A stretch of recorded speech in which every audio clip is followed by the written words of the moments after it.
The regrets are being voiced and what it means for the future of Kenya Kwanzaa and Kenyan politics. Remember, this thing is coming as a warning to Kindiki, who is now appointed to serve as the deputy president after the impeachment of Rigathi Gachagua.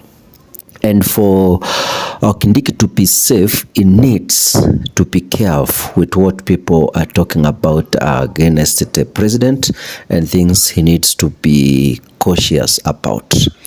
First, let's talk about the impeachment of Rigathi Gachagua. This is a huge development that sends shockwaves across Kenya's political landscape. And Rigathi has been a key figure within Kenya Kwanzaa government, especially in securing the Mount Kenya vote for Ruto's administration. So his impeachment, however, signals serious internal power struggles that have bubbled up over the past few months. For him to be removed from his position is not a small matter. All those in Kenya Kwanzaa needs to look at it. They have to be careful on how they are going to handle matters when it comes to parliament and senate. It reveals a deep dissatisfaction within the ruling party, not only with his leadership style, but perhaps also with how he's navigated his relationship with other key leaders in Kenya Kwanzaa.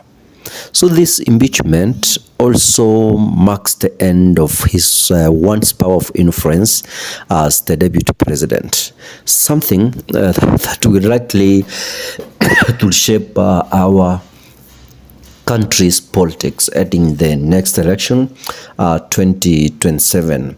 And what's even more significant is that Rigathi Gachagua, after his impeachment, is now joining former health CS Susan Nakumicha and agriculture CS Mithika Linturi in publicly expressing regret.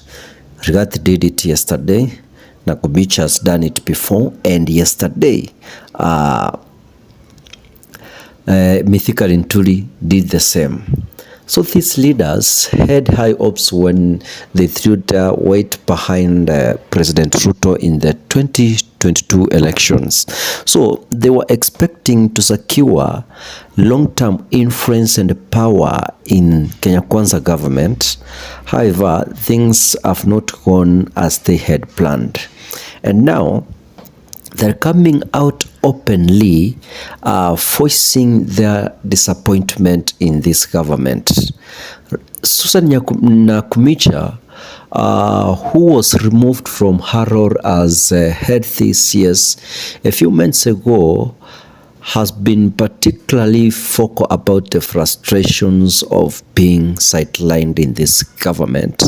And after playing a significant role in Kenya Kwanzaa's campaign, so she expected a secure position in Ruto's government, but this did not work well.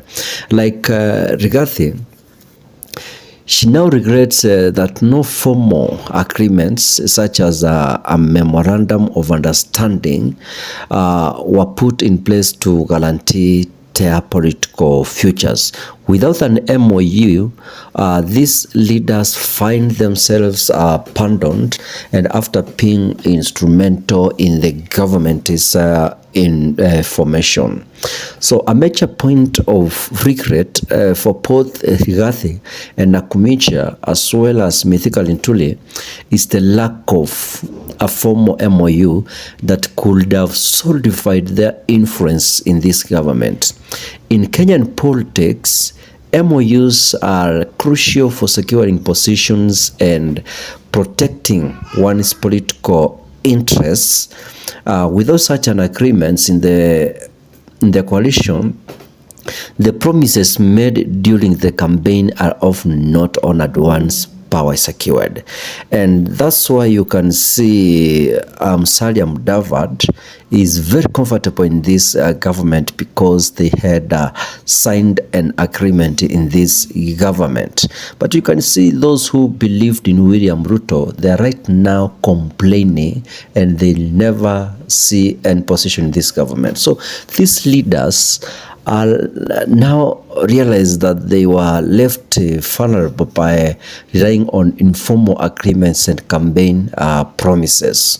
So Mithika Rintuli, who has also expressed frustration, shares their target and the regret together.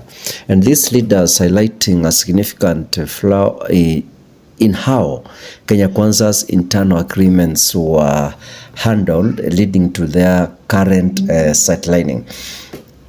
This public fallout reflects deeper power struggles within this government that have been simmering beneath the surface of some time.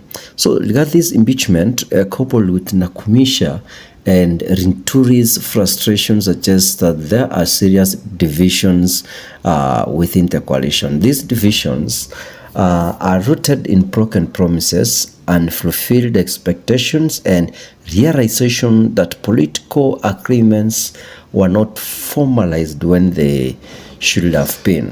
For Ruto, so this presents a major challenge. Keeping a coalition together is never easy, but when the key figures like the deputy president, former CS and sitting CS are openly expressing regret, it becomes clear that things losing the cohesion need to maintain power and credibility leading up to the 2027 elections. Mount Kenya, where Rigathi Gachagua has been a strong political force, could become a battleground, and these internal conflicts unfold.